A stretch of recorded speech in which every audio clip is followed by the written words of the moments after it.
तुम्हारे टायला में शादी तो होती होंगी, बोलो। ये बच्चे बता रहे हैं, बोलो शादी होती है नहीं होती है? शादियों में देख लेना हालात, जवान बच्चियों के सर पे दुपट्टा नहीं मिलेगा। लड़की है तो उसका पूरा जिस्म होगा। दुपट्टा काय के लिए होता है? ताकि औरत का जो जिस्म हो वो छुप जाए, इस तरीके से ओढ़े पूरा ताकि छुप जाए। मगर होते हैं सबके दुपट्टे, किसी का यहां होगा, किसी का कहीं। अब्बा ने नहीं देखा अपनी बेटी को, जानबूझ के अंधा बना? बोलो। चचा ने नहीं देखा बेटी को? ताऊ ने नहीं देखा बेटी को? अरे किसने नहीं देखा? सबने देखा है। क्यों बेटी को दुपट्टा नहीं उड़ाया? क्यों बेटी को नहीं डांटा? आज वो शादियों में मुंह फाड़ फाड़ के बातें कर रही है। बेहयाई सारी चीजें घर में बरस रही है।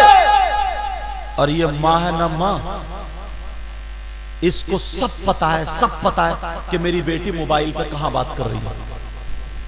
अगर नहीं पता है तो समझ लो वो पागल है।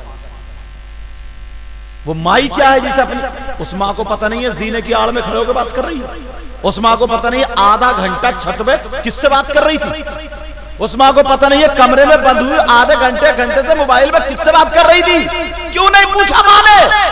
माँ को पता है। मगर जब बेइज्जती सर पे आ जाती है, या तो भाग जाती है, या फिर कोई पकड़ी जाती है, बदनामी सर पे आती है, तो ये माँ मगरमच्छ के आंसू लेकर रोती है।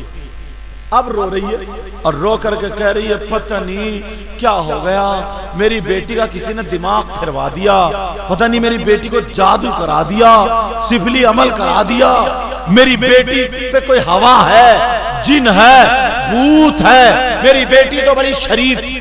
कोई जादू वादू दिमाग उमाग नहीं फिरवाया। इस अम्मा की कमर पे 3 लठ मारो और तोड़ दो कमर। सब पता है इस मां को। ये हंसने की बात नहीं है, ये हंसने की बात नहीं है। आज अगर बाप मोहल्ले पे नहीं, गांव में नहीं, सिर्फ अपने घर पे कंट्रोल कर ले। खाने में अगर देर हो जाए तो लड़ जाता है, मिर्चें तेज हो जाए तो फेंका फांकी करता है, बर्तन तोड़ता है, उल्टा सीधा बाज बाज इतना बदतमीज गालियां बकता है। और बेटी आधी नंगी हो गई तो शर्म हया नहीं। बेटी आज कुत्ते भौंका रही है तो कोई खैरत नहीं। बेटी का लिबास नाचने वाली औरतों जैसा हो गया तो कोई शर्म नहीं। तो मुसलमान की बेटी के पास नाचने वाली औरत के लिबास नहीं, सैयदा फातिमा का तरीका होता, गौसे पाक की मां का तरीका होता, गरीब नवाज की मां का तरीका होता, या बीबी का तरीका होता, या बेटी का तरीका होता। है किसी के घर में तरीका? और बातें इतनी बड़ी करेंगे, वाह बहुत बड़ा मुफ्ती है, बहुत।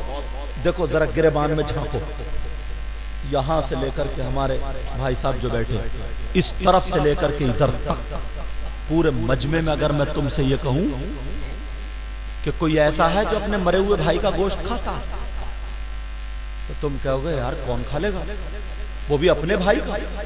अगर कोई खाए तो उसे गांव में रहने दोगे? उसे प्लेट में खिलाओगे? उसके गले में हाथ डालोगे? रिश्तेदारी करोगे उससे? जिसका भाई मर जाए, इंतकाल कर जाए, और वो अपने मरे हुए भाई का गोश्त खाए, बोलो गवारा करोगे उसे? तुम में भी 50% ऐसे हैं, और औरतों में तो 60% है, और हम मौलानाओं में भी हो गए। अरे कौन है वो जो मरे हुए भाई का गोश्त खाता? आप सुनो, कुरान कहता, कुरान, और कुरान की कोई बात गलत नहीं हो सकती, अल्लाह का फरमान गलत नहीं हो सकता। अल्लाह का एक एक लफ्ज, कुरान का एक एक लफ्ज सच्चा है, मेरे मौला का एक एक हर्फ सच्चा है। वो कलाम सच्चा, कुरान सच्चा, नबी सच्चा, इस्लाम सच्चा, और इस्लाम को मानने वाला मुसलमान सच्चा। मुंह पे मत मारो बेटा। आप कहेंगे कौन है वो, कौन है वो? जो मरे हुए भाई का गोश्त खाता है। कुरान की आयत भी पढ़ दूं, अल्लाह फरमाता बिस्मिल्लाहिर्रहमानिर्रहीम, वला यग़तब बअदुकुम बअदा अयुहिब्बु अहदुकुम अन यअकुला लहम अखीहि मैतन फकरिहतुमू। अगर कोई एक दूसरे की गीबत करता, गीबत चुगली चुगली चुगली, पीठ पीछे बुराई, चौराहे पे खड़े हुए शुरू हो गए, दो आदमी इकट्ठे हुए शुरू हो गए। अगर कोई किसी की गीबत करता है तो ऐसा है जैसे मरे हुए भाई का गोश्त खाना। अब कितने लोग गीबत कर रहे हैं? अरे मैंने हाजियों को देखा, हाजियों को, नमाजियों को देखा, नमाजियों को मस्जिद के गेट पे बस पढ़ के आए और समझ रहे हम ही है मुफ्ती। दो एक खड़े हुए, ओ फला ऐसा था, वो ऐसा था, यूं था, यूं।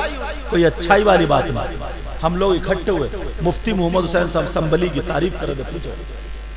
बातें निकलती है उलमा की, अच्छी बातें करो, मसाइल सीखो, नसीहत की बातें सीखो। मगर कुछ लोग हैं, किसी शायर, किसी मुकर्रिर, किसी इमाम, किसी आलिम को मुद्दा बनाया और बस बुराई शुरू।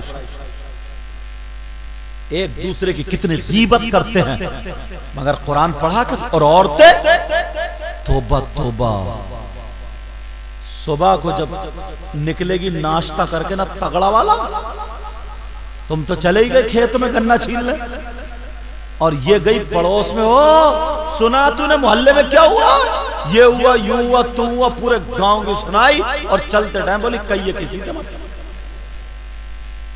फिर दूसरे घर में घुस गई, दूसरे में भी यही, कहिए किसी से मत। फिर घर में घुस गई, 11 बजे तक यही cutter cutter cutter cutter cutter cutter cutter करती रहती। 11 बजे, अरे मेरा आदमी आता होगा, खाना भी तो बनाना है, लठ पकड़ा जाए। अल्लाह फरमाता, मेरा मौला कहता, मौला गीबत करना, चुगली करने वाला, गीबत करने वाला, पीठ पीछे बुराई करने वाला ऐसा है जैसे मरे हुए भाई का गोश्त खाना। खाएगा कोई गोश्त? कभी सोचा, कभी गौर किया? नबी की बारगाह में दो औरतें गईं, अपने मसाइल बयान कर रही थी। नबी ने कहा तुम मरे हुए भाई का गोश्त खा के आई हो? दोनों की आंखों में आंसू। कहा कौन खा लेगा? कहा खा के आई हो?